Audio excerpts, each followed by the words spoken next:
Chapter 7.5, Day 3, we're taking a look at finding the inverse of a rational function. We have found inverses before in other types of functions, so now let's just do it for a rational function.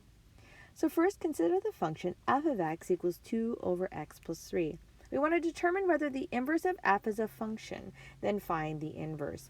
So I like this because it reminds us of how to graph a rational function. So think about how is this translated, and we know this is translated left 3. And then the 2 on top tells us that it's vertically stretched by 2. So let's graph this. So left 3, so remember we move the origin left 3, and then we draw our asymptotes here. And then now we're just focusing on 2 over x. So 2 over x, and then from our new origin. So if we plug in 1, then that means we get 2. So we plug in x as 1 from our new origin, and we get up 2. If we plug in 2, then we get 1. So 2 from the new origin, we get 1. And there is this side. Then on the left side, we plug in -1, we get -2. If we plug in -2, we get -1. So good review on how to graph these. Now the graph of f. If there are no horizontal lines that intersect the graph more than once, the inverse of f is a function. So if we were to draw horizontal lines here, notice that nothing will hit twice because this here will never touch the asymptote. Here it will never touch the asymptote either. So it will never cross twice. So we know that this we can find the inverse of this equation. So let's go ahead and find the inverse. So what first we're going to do is set y equal to f of x. So we're going to change f of x to y.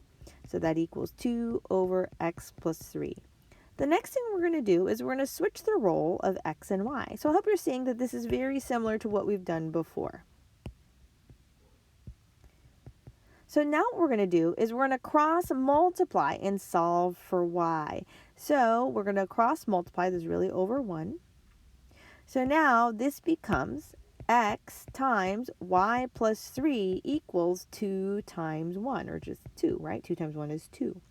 Now again, our goal is to solve for y. So leave it in this position, leave it at the top, right? So we don't want to divide it out again because that makes it, it just puts it back as to where it was. So we don't want to do that. So what we're going to do instead is let's go ahead and divide x from both sides.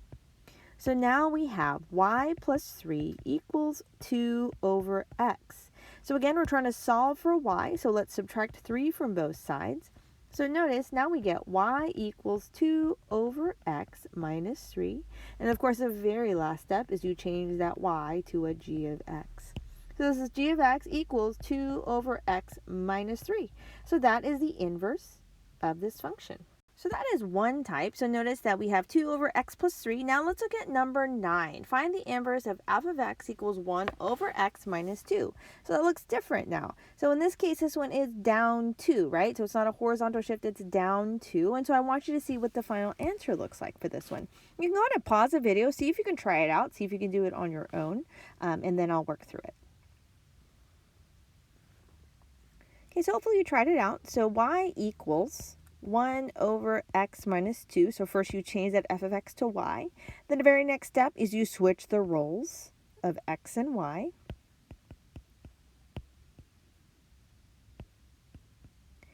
Then what we want to do, so in this case we can't cross multiply, right? So it's separated that it won't work. So in this case, we're actually going to have to add 2 first. So they're a little different.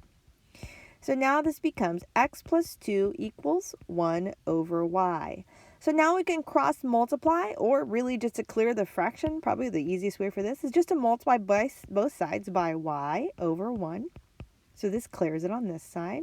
Now we have y times x plus 2 equals 1. So again, we're solving for y. So the last thing we're going to do is, well, not almost the last thing, is we're going to divide by that x plus 2. So now we get y equals 1 over x plus 2. Then the last part is we change that y to a g of x equals 1 over x plus 2. So this is the inverse of that function. So notice these two different examples and what it looks like.